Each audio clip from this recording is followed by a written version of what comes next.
Welcome to the ASQ Podcast, where personal transformation and conscious leadership meet. Today, we dive into the power of mindfulness and being truly present. How can staying present transform your daily experiences and leadership style? Let's explore this together.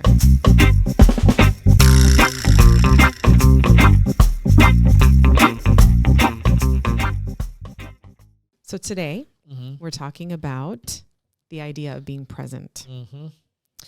And this is, I think that we probably have touched on this in the past, and we do touch on it quite a bit with a lot of our episodes, but I think it's a really important thing. And I think it is for us particularly because we tend to fall short in this area a lot. Yeah. Right.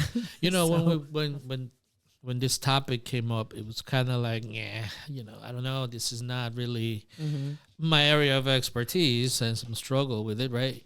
Okay. However, within the last few years or so, there's been a lot of things that we could share that actually they're helping me at least, allowing myself to just be present, just to be there in the now. Right. So, so although we haven't mastered it yet, we're just sharing our experiences with it.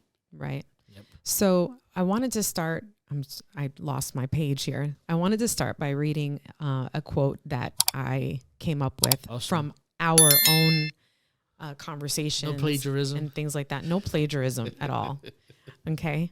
And it is by Omar and Jesse Ferreira at Well, it ASQ. can't be by the both of us. It's by you. It's actually by, I didn't do it. It's an accumulation of discussions that we've had that I was able to put together. Okay. And this is where I got this from because we talk about this a lot. So Perfect. Presence is not a soft skill. It's the foundation of trust, clarity, and impact. So what do you think that means based on all of the discussions that we've had on being present and how important it is and so on and so forth? What does it mean to you? So when I think about trust, right, for me, the one thing that comes up is in our world, it's this idea of stopping or being, uniquely engrossed in the moment. It seems kind of intuitive, we're constantly are moving, enjoying the moment. Sometimes it becomes so difficult because we're constantly in motion, constantly moving around, in this, endless repetitive life cycle that we kind of like created for ourselves. Yeah. So when you're saying that, it's about trusting that doing that just being in the moment, stopping, or being completely present with whatever it is that you're doing, even a menial task. Yeah. That is okay to be there. Right. So that's what trust, to me, kind of like mean. It's okay. It's like trust that this will ground you in more practical things, right? Consequently, what happens is that you become more clear, right? When you're stopping more, then you're more in the moments that you allow yourself to give that time just to be there. Yeah. It brings you much more clarity, right? It slows things down a little bit. And then consequently, once you do that, you make an impact, right? When you're operating from that place, right, you're not constantly thinking about the past or constantly anxious about the future. You're there, right? So everything around you gets affected by it. And I think more positively than negatively. Yeah, I agree. I think in a practical way, I think it's really hard because a lot of the things that we're doing in the present are affecting or are going to be contributing to our future. And I think that's difficult. But I think about that. And even now, as I'm saying it, it's like, wait, but the truth is that when you're present and you're here and you're doing things, yes, you're affecting your future and it's being incorporated into the future, but how you feel about what you're doing, the energy you're putting into what you're doing, the thought process of being here and not worrying about an outcome is that it's like a paradox. It's because it's hard because it's like, how is the future going to change if you're just stopping? Right. If you're not doing something towards it, right? Right. How is stopping at all going to help me? Right. I'm laughing and I'm questioning and scratching my head just because it's like, I feel like it's such a hard, it's a hard process to go through. It's hard to apply it. And again, there's so much information out there about all the different things that you could do, the different practices. So we'll get into some mindfulness stuff that we talked about. Yeah. But the reality is like, it is so hard because everything outside is just telling us to go, go, go, go, go. You know, we feel like we never have enough. Right. You know, we're always constantly looking for the next thrill. Yep. You know, the next dopamine high. That, you know. Yeah. And we're also kind of worried about like, okay, if I don't do this now, then this is going to happen in the future, you know, and it's a lot of that. And I know one thing for me is, and I know you know this about me, is like, I'm really big on, especially on the weekends when things kind of shut down for most people, businesses, organizations, which is what we tend to work with the most, right? I'm big on, all right, on Saturdays and Sundays, I just want to be.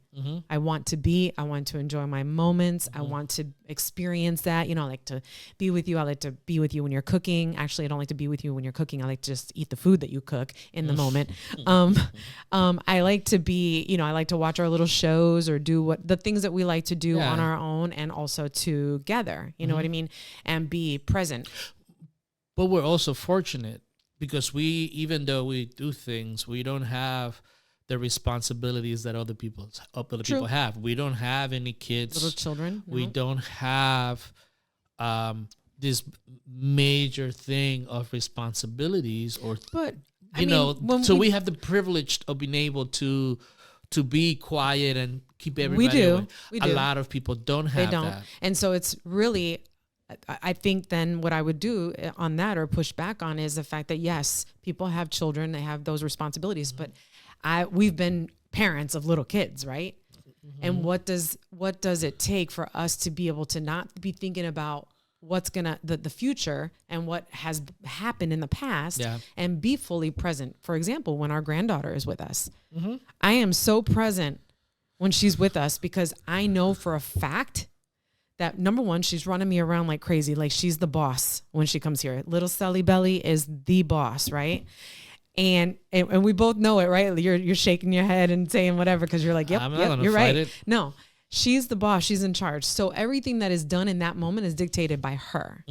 And I also have a really firm understanding that, and this applies to all parents, grandparents as well, that these moments are fleeting and they go quickly. Yeah. And I want to savor every moment that I have with her, both in correcting behaviors, teaching, laughing, eating, all the things that go along with it. And that's a lot. Yeah. But I find when that happens, like speaking of Sally, I find when we're with her, I'm the most grounded that I am out of any other time that I have. Yeah. But that's easy because this is something you enjoy.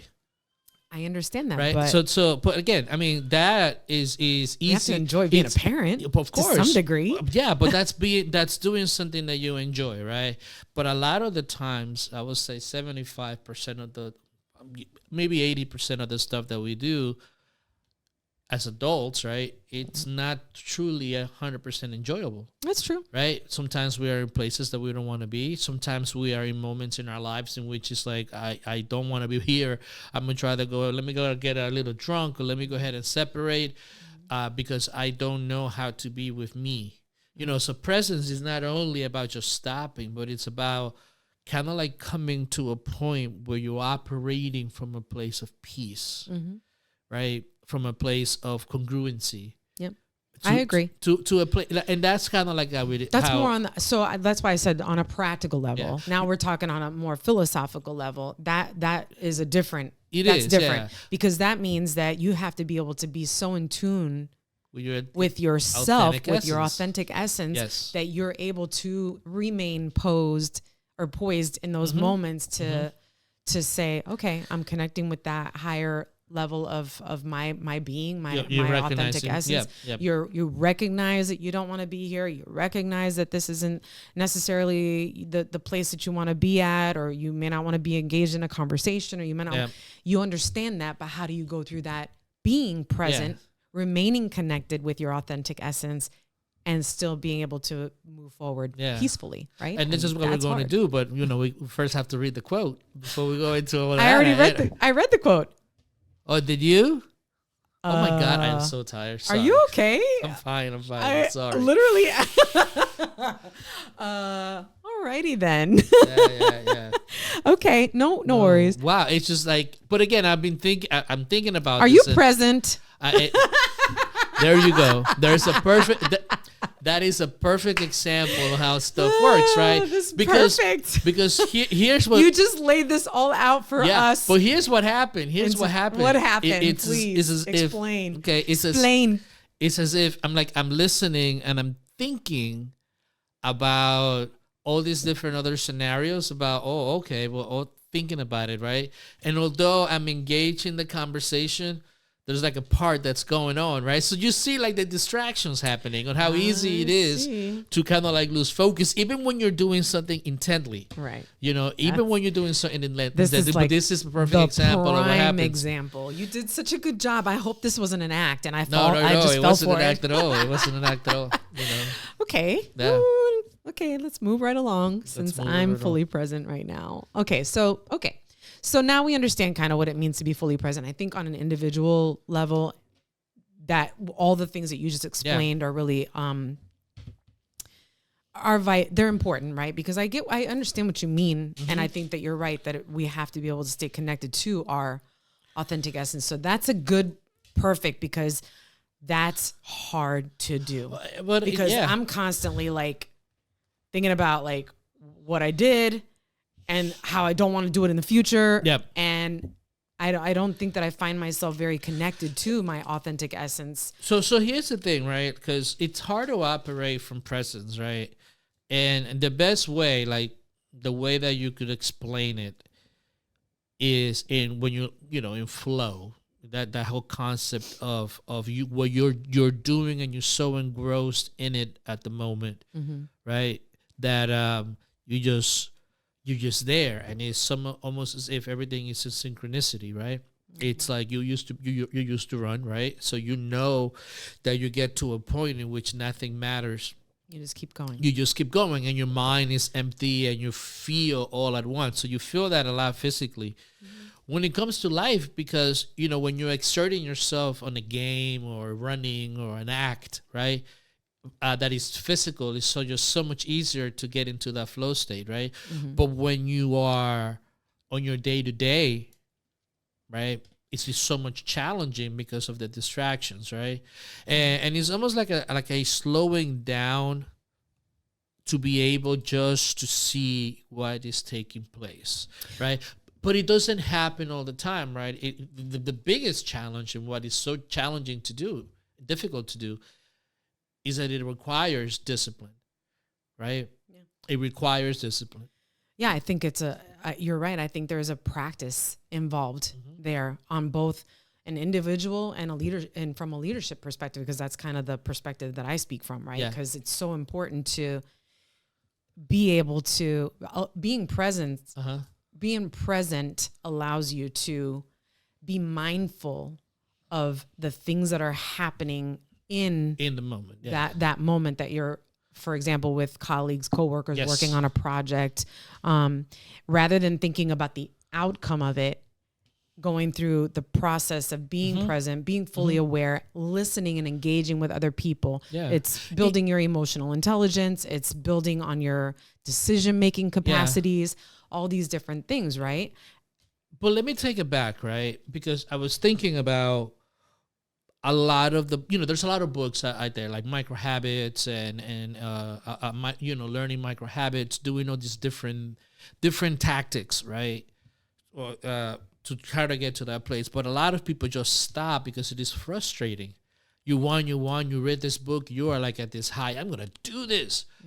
But not realizing that this is not an easy road. Because again, we're not really talking about a lot of stuff that's physical. It affects the physical, but it's really thinking differently. Like really, it's a mind shift. It's a really tough mind shift because you have to be able to understand the tension that comes, right, from those moments, right?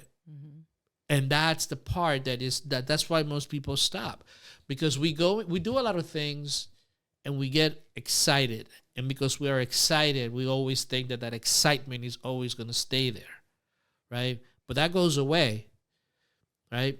So the true discipline, it's to be able to find little things, right? So the strategy is to be calm all the time, but you can't get there just right away.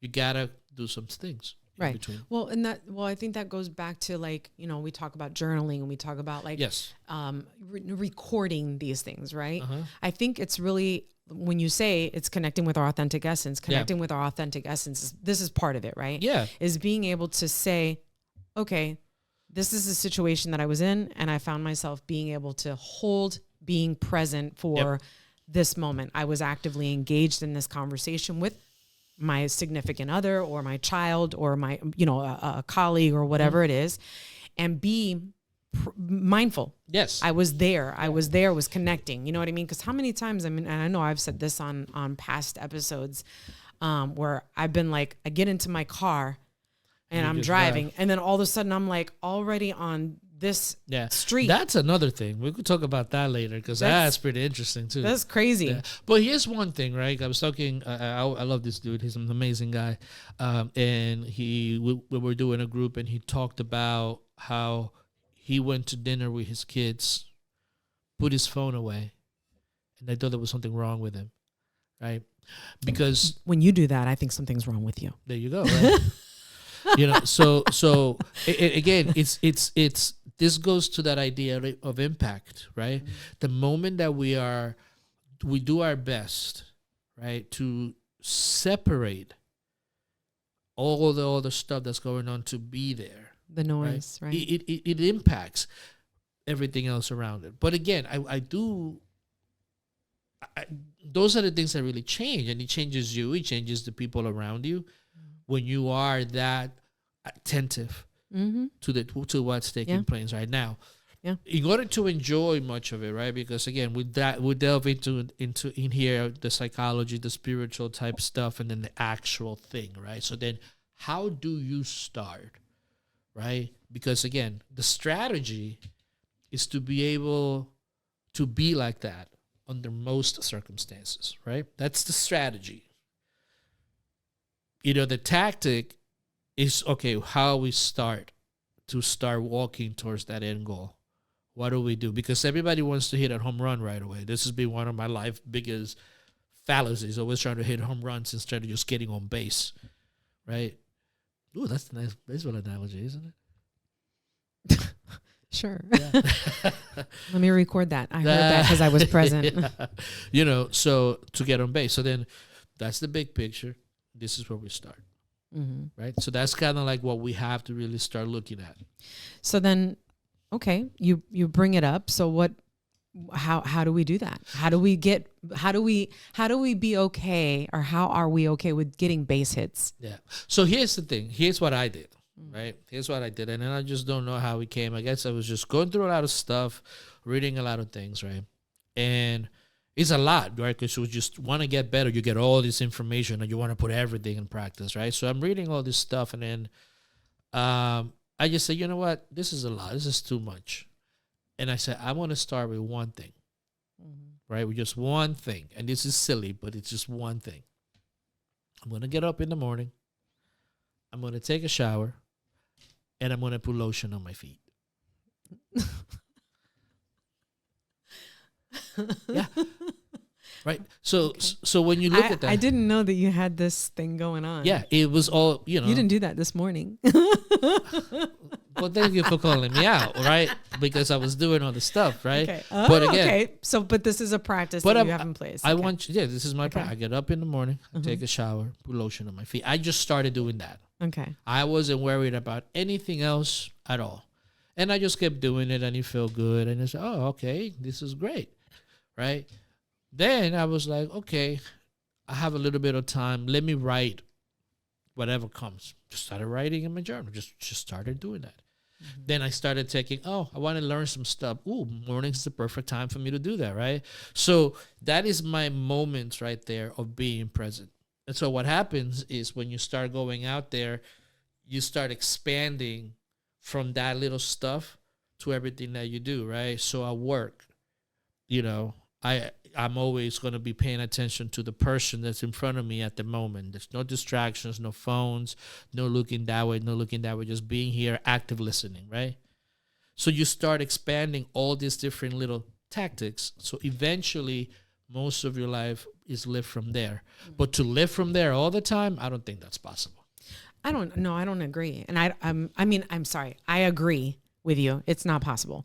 But most of the things that we're trying to achieve and that most of the things that we're trying to talk about are not something that you're going to like hit a home run. You know what I mean? Mm-hmm. It's stuff that takes practice. It's just like we talk about like practical ways to implement being present, right? Mm-hmm. One of the ways that I think of is like in the mornings, my routine is first thing I do in the morning is I feed our damn cat because she wants to be fed. Okay. So I just know I'm going to feed her before I do anything else. I don't, before I take my retainer out, everything else, I feed her.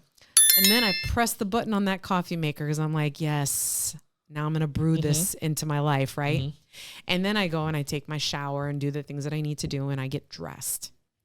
I feel better when I get dressed in the morning first and then I can sit down and do like my meditation. So I try to do a daily meditation. I don't do it every day. I try to do it every day. It's something that I'm trying to implement as a part of my habit in the morning, my morning routine. But I find myself when I do that, I'm able to sit down. And most of the meditation is not about getting rid of all the thoughts that are coming and going. It's about allowing them to come in and allow them to kind of go. And I picture clouds and I do all this stuff and I do all the, whatever. And I find it very, very difficult to be present because what I'm doing in that moment is I'm thinking about all the things that I have to do when I go to work. What's going to happen when I get there? When I open up my email, what's going to be in my email box? Like what's going to happen? How am I going to deal with that? And that has been a really big struggle for me. Like, more lately than not, is really focused on what's going to happen. And the thing is that, right, when you start really investigating your thought processes, right? And this is most people don't understand that, let's say in leadership and in business, right? That's a reflection of personalities, right? It's a group of people on how it operates, right? So what we're talking about is like, okay, we know that we want to live most of our lives like this, right? And we know that we have to do like different little things, right? To build up to that reality, right? Now the idea is that when you create that and you enjoy, you get the feelings of enjoyment when you get up, when you do this, when you do that, when you do this, right? All this stuff become almost like second nature, like breathing, right? You don't have to think about breathing. You don't have to think about having your heartbeat, right? And it's almost like operating like that, right? Because there's been moments that I'm just like, like full joy.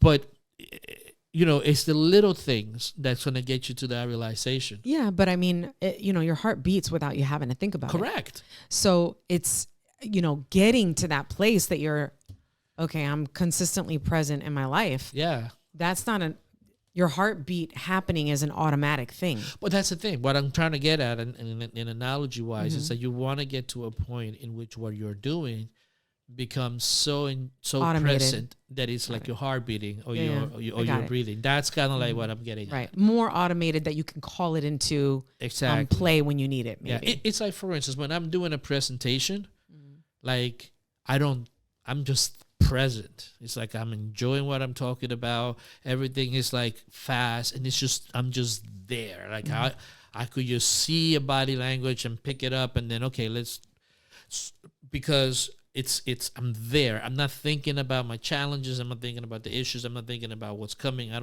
not thinking about the past. I'm not even thinking, I don't think this person likes me. I'm just there, right? So it's kind of like, but that takes practice. And it also goes back to, that's something you really enjoy.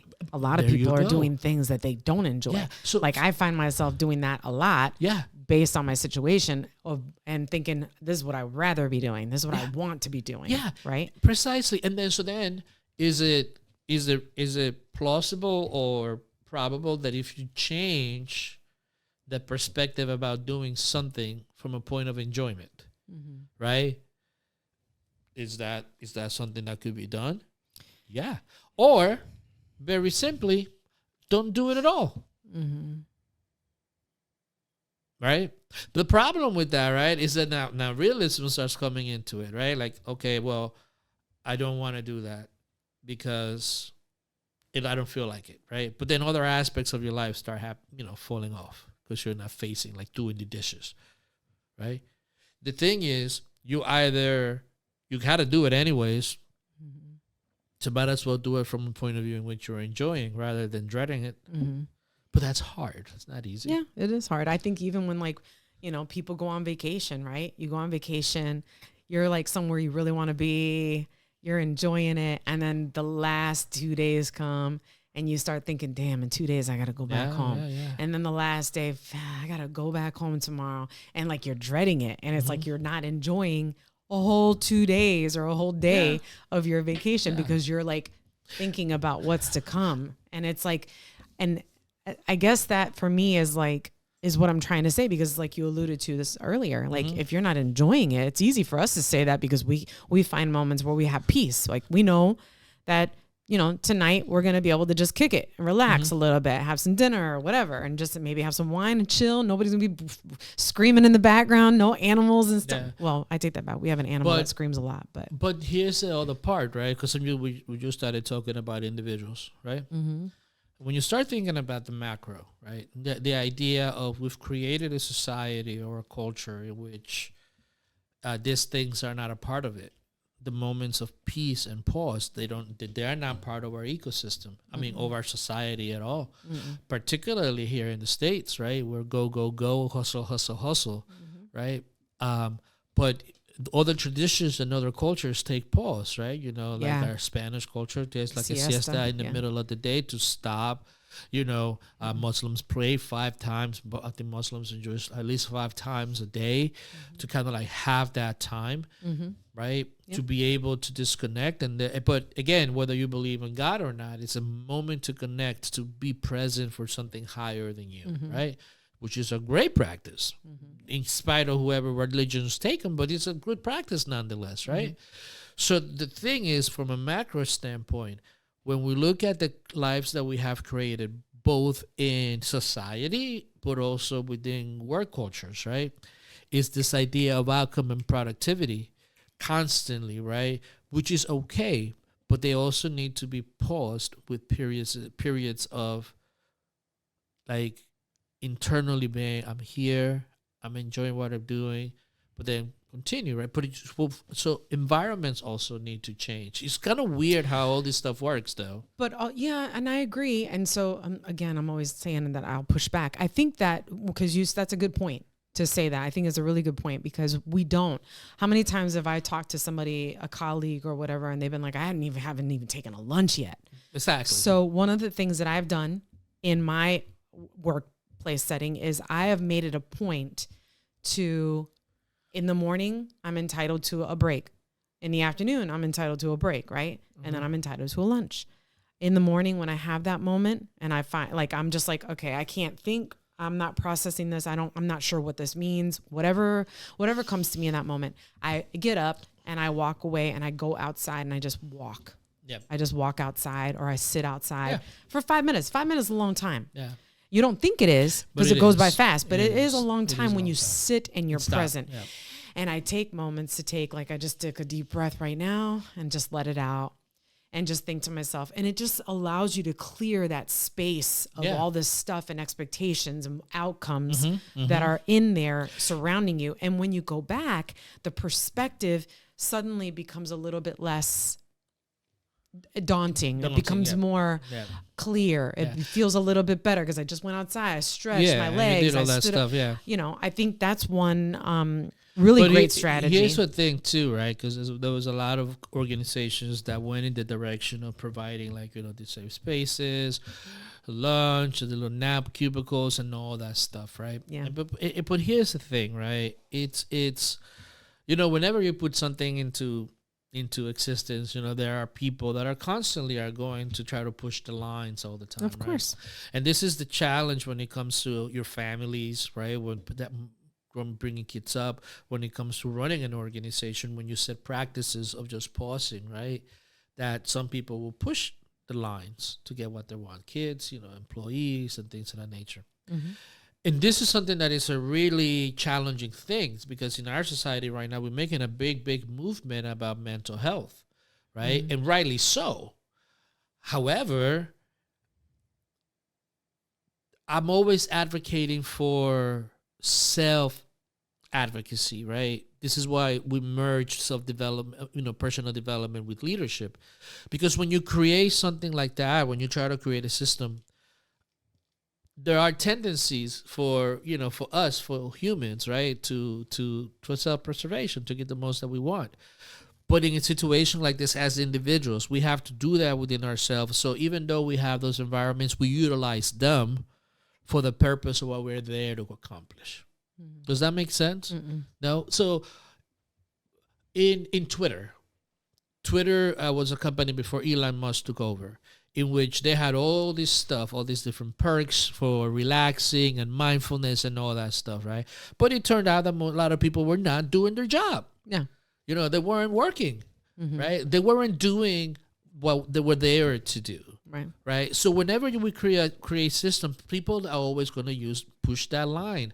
Mm-hmm. So from a business standpoint, yes, you want your employees to take care, be mentally sound because they do produce more. But also at the same token, from an individual point of view, we have to be responsible for our maintenance, mm-hmm. right? Because we also have to understand our tendency for expediency and getting more of what we want. Mm-hmm. So what's in it for me, mm-hmm. right? But that's when you're in a collective, you have to be conscious of that. Right. You have to be aware of that. Mm-hmm. So that's what happens. That's what happened. And again, it's a cautionary tale for families and leaders, right? Because you want to create this environment in which is a really good idea. Mm-hmm. But again, we have to make sure that those individuals in that environment are self-reliant, self-regulating, because and I get that tendency. Yeah, where we take advantage of situations and whatnot. Which is why I was saying, I don't have room to take advantage of anything where I'm at right now, and I wouldn't do that. But you know what I mean? What? No, nothing. You just go ahead. Just what? Keep going. No, you just nothing. Go ahead.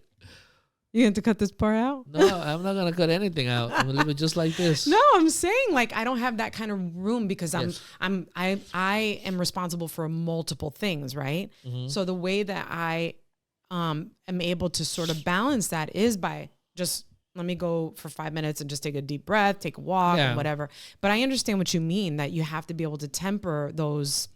Yeah, because benefits or whatever. Listen, pick a place, pick an environment, and you'll see that even though there is a process and a system in place, there's always people finding loopholes, mm-hmm. right? Because this is a part of what we're going to talk about. It's not going to be pretty. You got to look at yourself and realize that sometimes, right, you have tendencies for expediency, right? For self-preservation, for self-aggrandizement, for all those things, right? But what we advocating in here is that you play roles in different places. You have to live authentically. Living authentically means also living with certain standards in which you're going into the place. You know you have to do a certain function, but you're going to go in there and do it with equanimity, with intention. And even though there's systems that you could take advantage of it, you won't do that, But this is what you're seeing in a lot of these movements. A lot of the movements of mindfulness, a lot of the movements on this, bringing this stuff kind of gets skewed, and then it becomes, people forget what the function of a business is, right? Which is performing outcomes, serving their customers, right?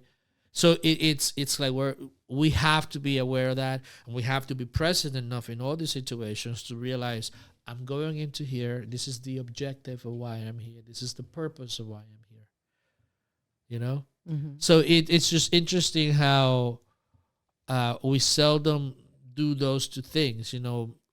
Create environments that are good, but also be able to take personal accountability for the actions that we take. Mm-hmm. So since you brought all of that up, what do you think the fix is for that? Again, it all goes back to the individual, right? Look at yourself, like how do I feel? Do the why process, right? Why am I stressed? Why can I stand still? Well, I can't stand still because I got too much going on. Why do you have too much going on? And then why, and then to the point that you say, oh, maybe just it has to get done. So, but if I keep doing like this, it's going to be detrimental to me, and I'm not enjoying myself. So when you take a step back and say, I'm going to focus on this for this task, for this and this and this a little bit at a time, then you actually get there. So that's number one. It's like putting lotion on your feet. Start small. It's like life is a quest, right? We're going to be doing all type of stuff. And we're going to be learning a lot of stuff.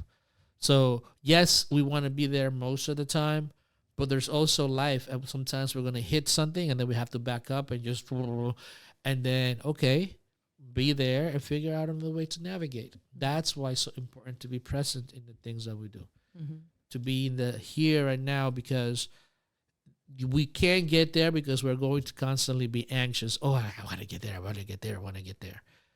But you set up your map, you know the course you're going to take, go along the journey slowly. Right. So it's not like you're ignoring what it is that you're trying to attain. No. You're learning from the past and things that you didn't or did do.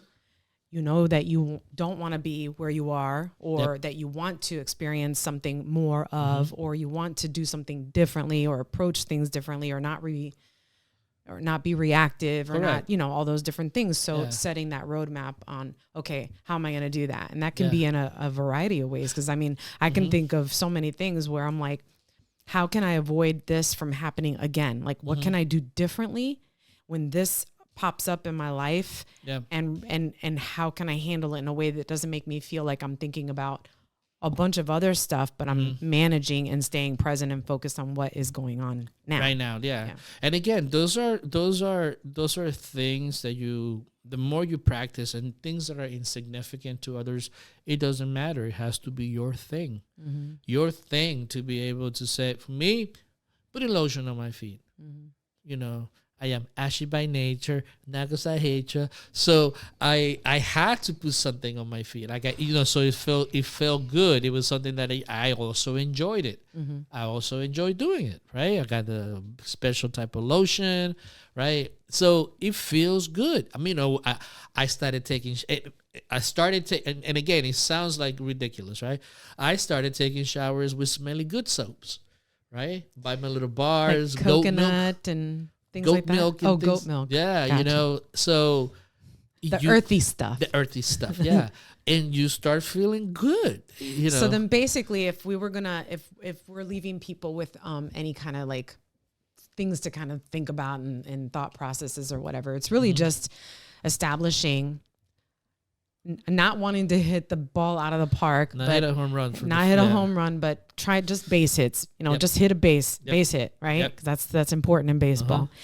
And Get so just setting up, right? Getting on base. So just setting up and getting on base is even whatever. Now that I think about it, because you don't always get on base, you swing. Precisely. So you're swinging and you're trying to establish this routine. So I think it is really the act of being present is saying, okay, this is going to be my focus. It's one small little thing.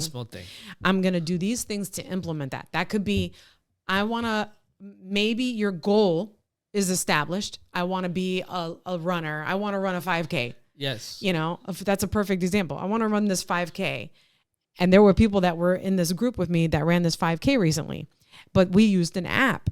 Yep. And we started small. We did the minutes and the 90 seconds walking, et cetera. And we built up to the point where people were running a 5K. And I was just like, okay, that's what I look at it that way. Like, you establish little milestones, you complete those milestones, and you don't get yourself down when you fall short. And that's the thing, right? The thing is that most people understand things and they think presence is this woo-woo type thing, right, out there, or what it is. It's really being placing our conscious self, a self-conscious attention, focusing on something, right? We focus on things all the time, good and bad.